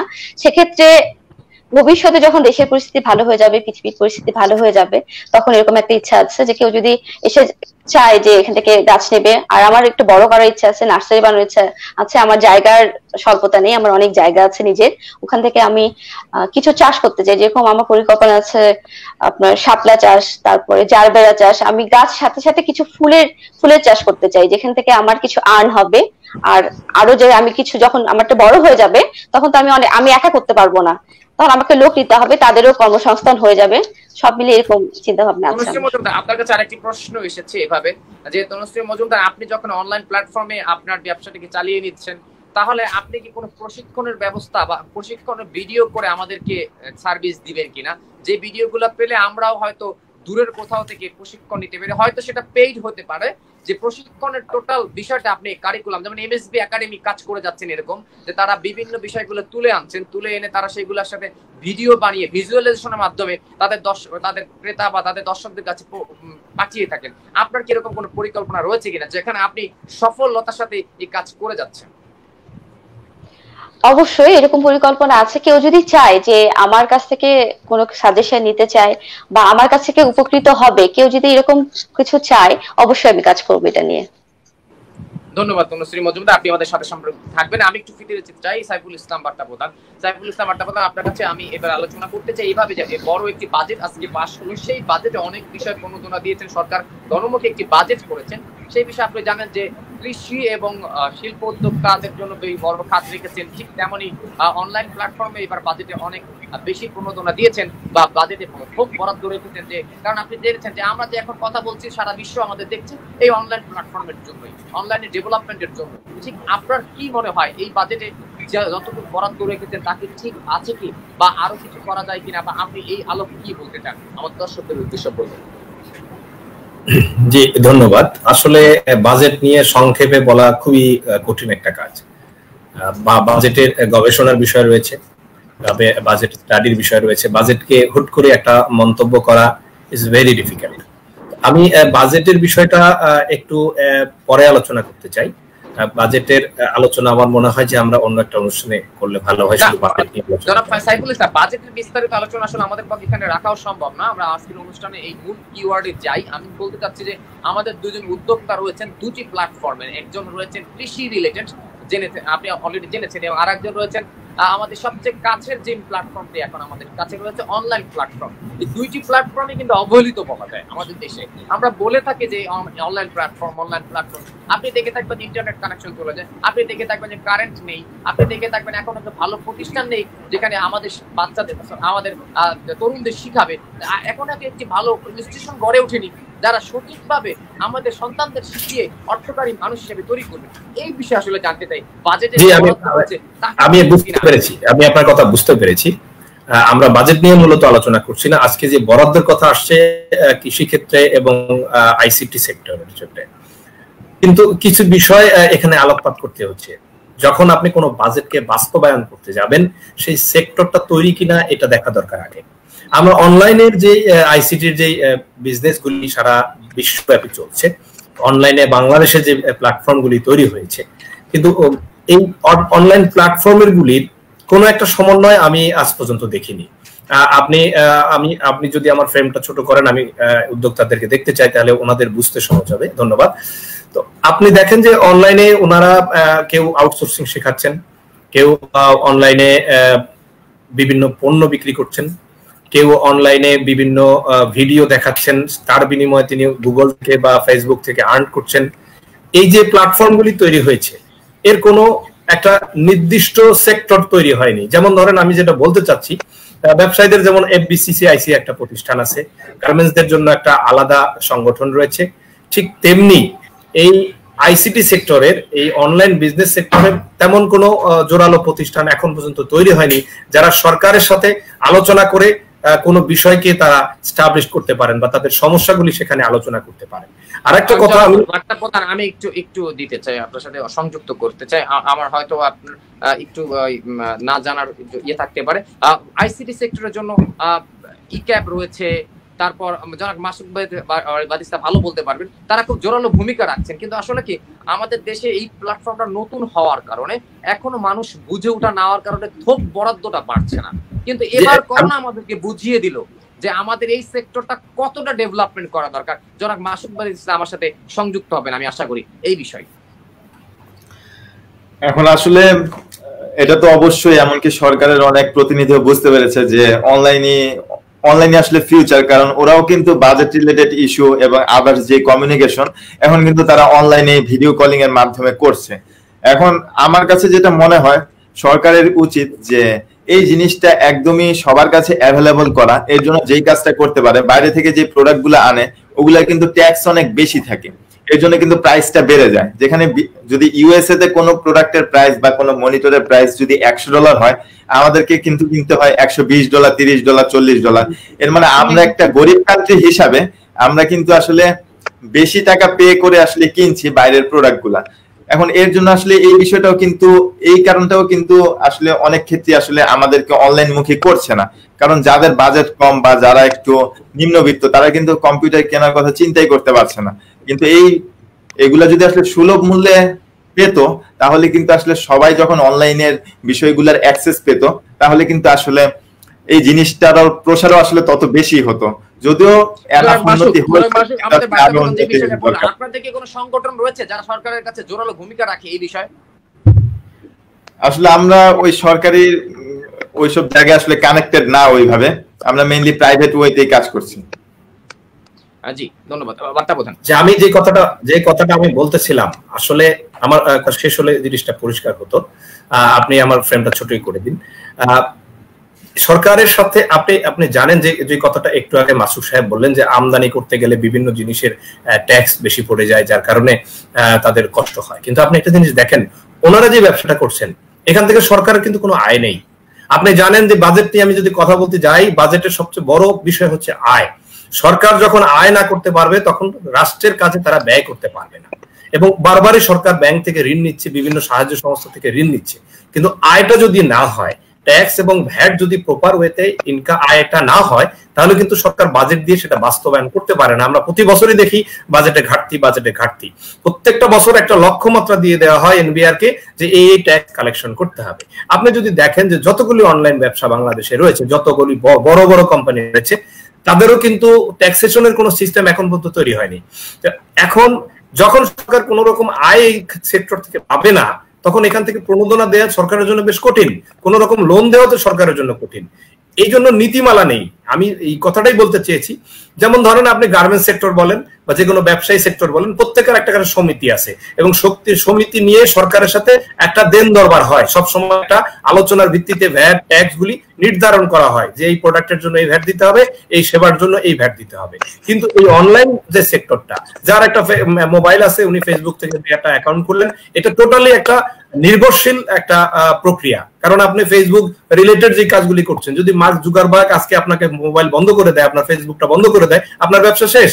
এটা কোনো গার্ড নেই।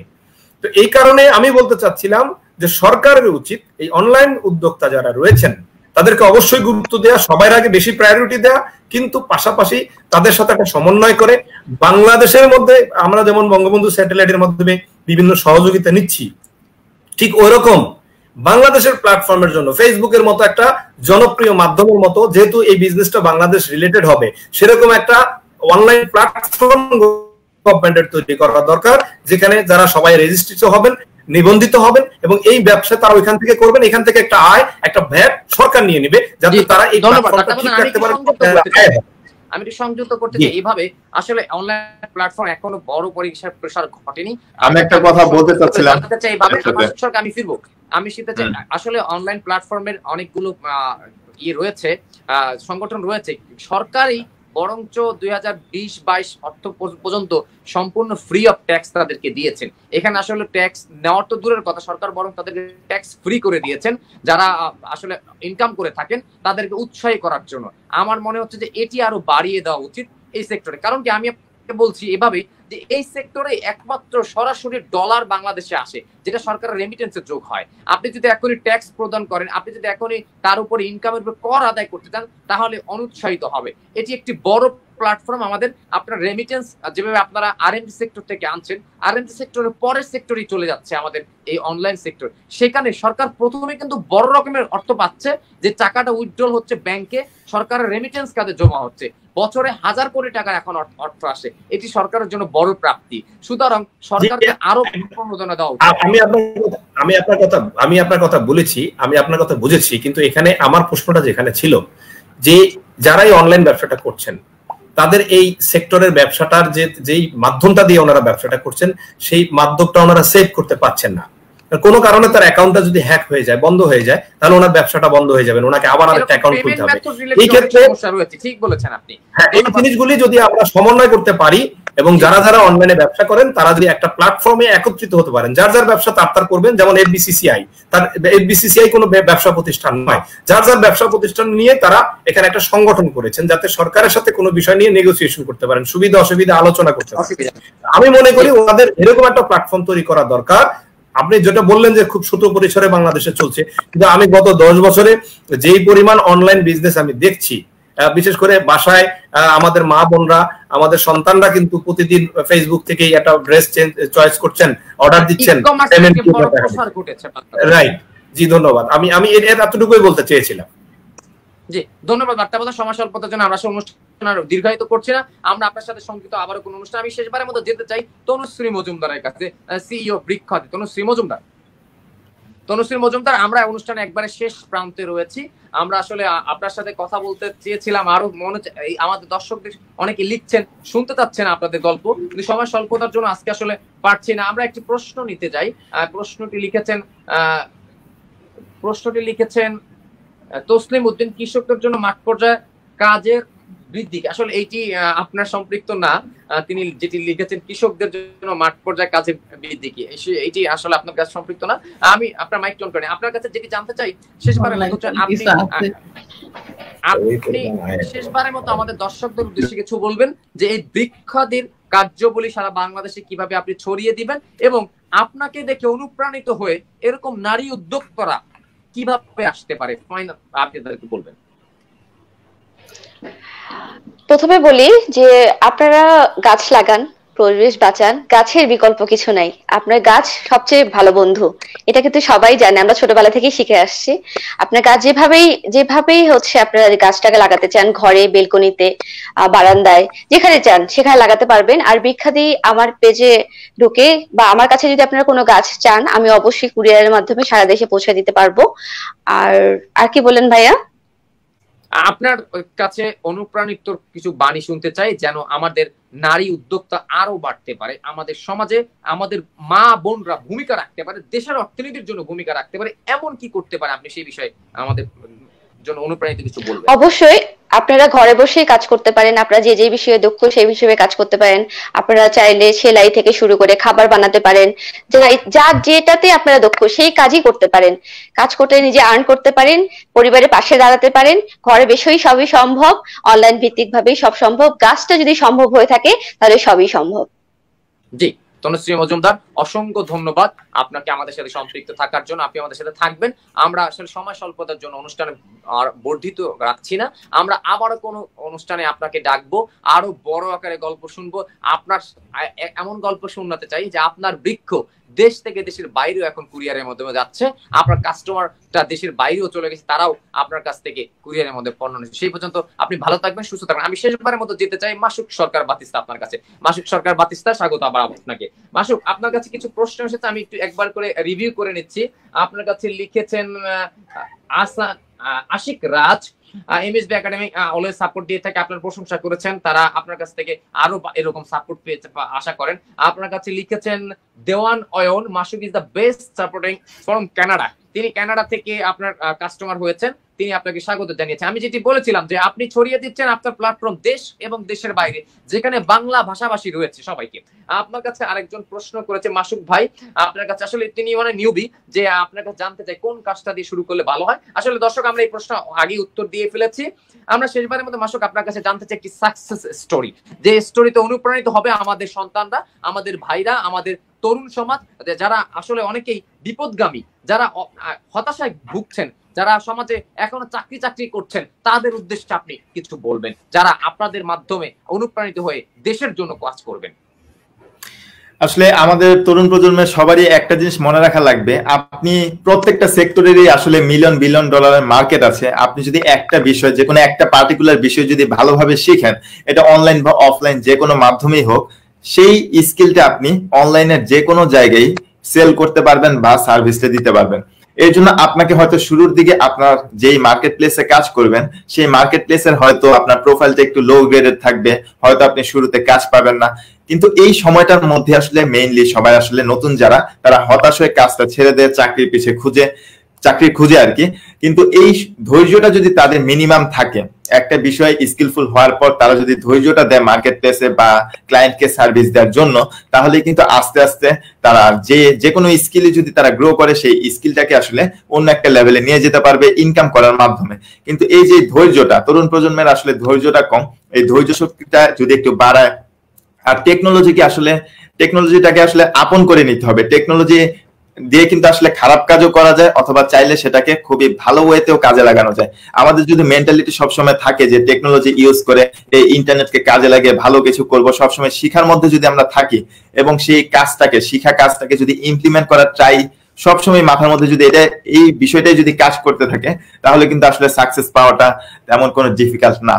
তাই একটু ধৈর্যশীল হওয়া লাগবে এবং সবসময় শিখার মধ্য দিয়ে আসলে সময়টাকে কাজে লাগাতে হবে। যেমন এই যে কোয়ারেন্টাইনে আমরা একেবারে অনুষ্ঠান শেষ পর্যায়ে রয়েছে, আপনার কাছ থেকে ছোট্ট একটি সাকসেস স্টোরি শুনতে চাই। কিভাবে আপনি প্রথম যেই অ্যামাউন্টে পেয়ে আপনি এই পিছনে লেগে গেলেন, যে অনলাইনকে আপনার পেশা বানিয়ে ফেললেন এবং আপনি একটা প্রতিষ্ঠা করলেন একটা কোম্পানি, সেই কোম্পানি থেকে হাজার হাজার মানুষের সেবা দিচ্ছেন। প্রথম একটি সাকসেস স্টোরি শুনবাবে ছোট্ট করে, এবং আমাদের দর্শকরা যেন সেই অনুষ্ঠানে সেই অনুপ্রাণিত হয়ে আপনার মতো আরো এরকম হাজার মাসুক তৈরি হতে পারে।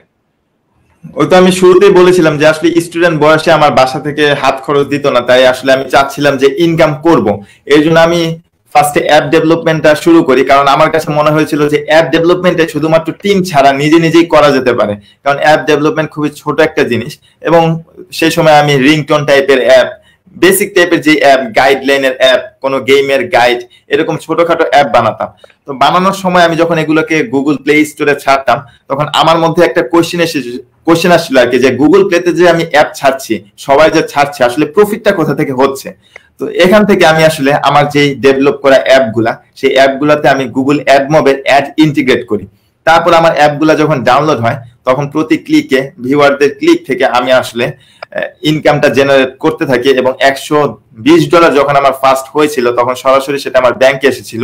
আর তখনই, প্রায় এটা 3-4 বছর আগের কথা, তখনই আসলে আমার মধ্যে কনফিডেন্সটা আসলে গ্রো হয়েছিল যে অনলাইন থেকে আসলে ইনকাম পসিবল, যদি আপনি মিনিমাম একটু এফোর্ট দেন এবং একটু টেকনিক্যালি যদি কাজগুলা করেন। মাসুক, আমরা আরেকটি বিষয় দিয়ে শেষ করতে চাই। আপনি একটি পুরস্কার পেয়েছিলেন, সেই পুরস্কার সম্পর্কে যদি একটু বলতেন। আমি আসলে মাইক্রোসফট বাংলাদেশে উইন্ডোজ অ্যাপ ডেভেলপমেন্ট করেছি, মানে ওদের স্টুডেন্ট পার্টনার ছিলাম যখন ভার্সিটিতে পড়েছিলাম। তো ভার্সিটিতে পড়ার সময় মাইক্রোসফট স্টুডেন্ট পার্টনার যে প্রোগ্রাম, সেই প্রোগ্রামে জয়েন থাকার জন্য তারা আমাদেরকে আসলে বিভিন্ন জিনিস শিখাতো উইন্ডোজ অ্যাপ ডেভেলপমেন্ট নিয়ে, সেই সময়টা আর কি। তো সেই সময় বিভিন্ন কন্টেস্ট হতো যে কারা বেশি ভালো অ্যাপ বানাতে পারে, কাদের অ্যাপটা আসলে, কাদের বেশি সংখ্যক অ্যাপ আছে। তো এরকম একটা প্রতিযোগিতা ছিল যে কাদের অ্যাপের কোয়ালিটিটা সবচেয়ে ভালো, বা অ্যাপ থেকে আসলে মানে ফিচার করা যে এরকম অ্যাপ কাদের আছে। তো সেই জায়গায় সেই সময়টা আসলে স্টুডেন্ট লাইফে আমার ওই অ্যাপটা সিলেক্ট হয়েছিল, এবং সেই সময় আমি প্রায় 1 লাখ টাকার মতো আসলে ট্রাভেল ভাউচার পেয়েছিলাম মাইক্রোসফট বাংলাদেশ থেকে। আসলে ওইটা আসলে কনফিডেন্সটা অনেক বাড়িয়ে দিয়েছে। দর্শক আপনারা শুনছেন, অনুপ্রাণিত হচ্ছেন আমি আশা করি যে আমাদের একজন ছাত্র একটি অ্যাপ ডেভেলপ করে একটি বড় মাল্টিন্যাশনাল কোম্পানির কাছ থেকে 1 লক্ষ টাকা জিতেছিলেন। তখন আপনি ফিল করেন যেখানে আপনি প্রতিদিনের হ্যান্ড টু মাউথ খরচ বহন করার জন্য চিন্তা করেন, সেখানে একজন ছাত্র তার অনুপ্রাণিত নিজের উজ্জীবিত শক্তি কাজে লাগিয়ে 1 লাখ টাকার পুরস্কার জিততে পারে। ঠিক আপনিও চাইলে এটি সম্ভব, আপনিও চাইলে এখনো করতে পারেন। এখন তো আরো দ্বার প্রান্ত উন্মুক্ত হয়েছে, হাজার হাজার লাখ লাখ প্ল্যাটফর্ম দাঁড়িয়েছে, কোটি কোটি নয় বিলিয়ন ডলারের মার্কেট রয়েছে। আমি এটি বললাম, মাসুক সাব্বির আমার সাথে হয়তো সম্পৃক্ত হবেন, যে বিলিয়ন ডলারের মার্কেট রয়েছে কিন্তু স্কিল ওয়ার্কার নেই। আপনি যদি চান আপনি নিজেকে স্কিল করে নিয়ে ঠিক এই এমএসবিডি একাডেমি হোক বা অন্য, এখন তো খুব সহজেই গুগল করে, আপনি শুনেছেন যে তনুশ্রী মজুমদারের মতো একজন নারী চেষ্টা করে গুগল করে সে বৃক্ষর সমস্ত তথ্য জেনে তিনি আজকে বৃক্ষ নিয়ে কাজ করছেন। ঠিক আপনি চাইলেই সম্ভব, একটুখানি চাইলেই সম্ভব, আপনি পারবেন যে আপনাকে নিজেকে তৈরি করতে। আপনি চাকরির পিছে না তৈরি করে, আপনি চাকরির পিছে না দৌড়ে আপনি এই প্ল্যাটফর্মকে কাজে লাগিয়ে হাজার হাজার টাকা, হাজার হাজার ডলার ইনকাম করতে পারেন। সেই ডলারটি বাংলাদেশি রেমিটেন্স আকারে আসতে পারে এবং আপনি আপনার নিজের ফ্যামিলি, সংসার নয় শুধু দেশের জন্য বড় ভূমিকা রাখতে পারেন। সম্মানিত দর্শক, আপনাদের এই উদ্দেশ্যে আজকে অনুষ্ঠানটি আনা আমাদের অতিথিদের, যে তারা তরুণ বা যুবক বলতে পারেন, এই হয়েও তারা সমাজের জন্য উঁচু স্থানে নিয়ে গেছেন নিজেদেরকে। তাদের অবস্থানটা এমন ভাবে তাদের তৈরি করেছেন যারা আসলে আমাদের আইডল। তারা আমাদেরকে আরো অনেক সেবা দিবেন সেই প্রত্যাশা করছি এবং আপনাদেরকে আমি অনুরোধ করছি এই অনুষ্ঠানটি দেখার জন্য। আগামী সপ্তাহে, প্রতি সপ্তাহে ঠিক এই দিনে রাত 10টায় আমরা নতুন কোনো অতিথি নিয়ে আসব, যারা উদ্যোক্তা, যারা আমাদের দেশের জন্য কাজ করছেন, যারা তরুণ, যারা উদ্দীপ্ত, যারা যুবক আমাদের সমাজের জন্য কাজ করছেন। তারা শুধু চাকরির পিছনে দৌড়াচ্ছেন না, তারা সমাজকে দিচ্ছেন, নিচ্ছেন নিজেদের জন্য। সে পর্যন্ত সবাই ভালো থাকবেন। ধন্যবাদ তনুশ্রী মজুমদার, আপনি সম্পৃক্ত হয়েছেন আমাদের জন্য। ধন্যবাদ মাসুক সরকার, আপনাকে অসংখ্য ধন্যবাদ। বার্তা প্রধান সাইফুল ইসলাম, এই সময়ের মধ্যে আপনি আমাদের সময় দিচ্ছেন হাজারো ব্যস্ততার মাধ্যমে। এবং প্রফেসর মোজাম্মেল হক সুমন, অসংখ্য ধন্যবাদ জানাচ্ছি আমাদের সাথে সম্পৃক্ত থাকার জন্য। আজকের অনুষ্ঠান এখানে শেষ করছি। সবাই ভালো থাকবেন, সুস্থ থাকবেন। আগামী কোনো অনুষ্ঠানে সবার সাথে আবার দেখা হবে। সেই পর্যন্ত ভালো থাকুক আমার বাংলাদেশ, ভালো থাকুক সকল গেস্ট। আল্লাহ হাফেজ।